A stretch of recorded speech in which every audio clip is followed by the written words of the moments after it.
Une foule a commencé à se rassembler. Les hommes scandaient en arabe « Allahu Akbar, Allahu Akbar ».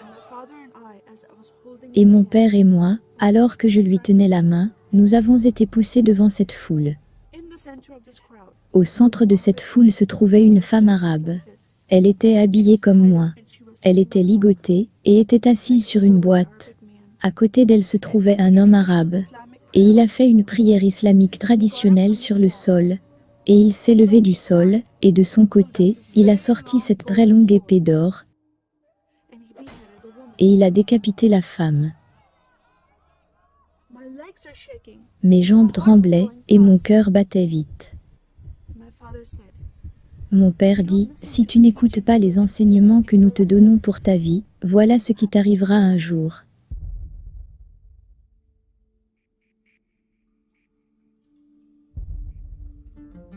Je suis née et j'ai grandi dans un petit pays qui est le Koweït. Un pays avec 98% de population musulmane. 2 de mes oncles sont des imams. Et un est président de la mosquée où j'entendais l'appel à la prière 5 fois par jour. En tant que musulman, le mot Yehudi, qui signifie juif, m'a été inculqué comme un mauvais mot, comme un mot de malédiction. Les juifs ne devraient pas exister.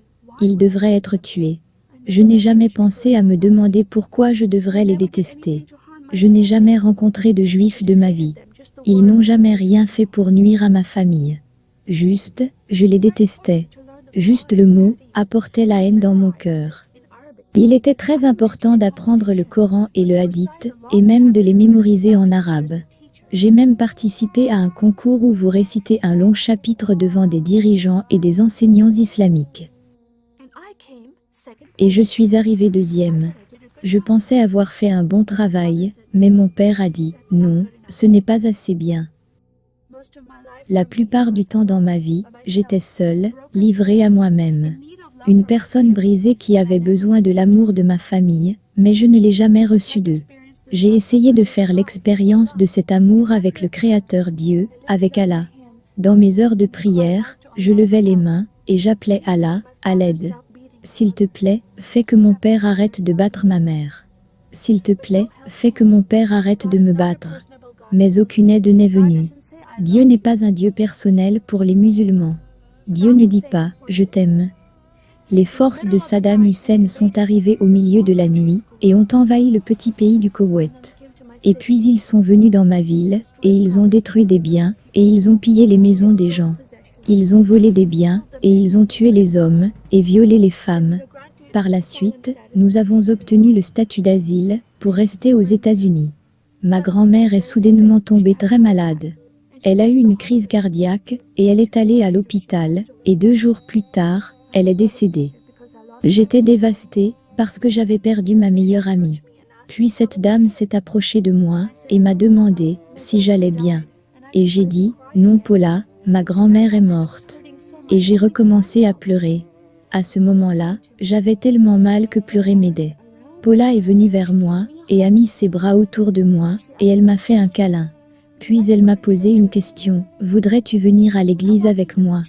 Quand je suis entrée dans cette église, j'ai expérimenté l'amour de ces gens et l'acceptation de ces gens comme je n'ai jamais connu auparavant.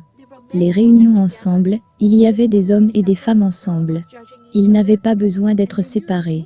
Personne ne se jugeait et ils savaient que j'étais musulmane.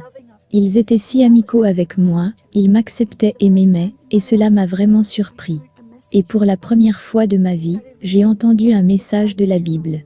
J'ai commencé à lire le message sur Jésus quand il est entré dans la synagogue.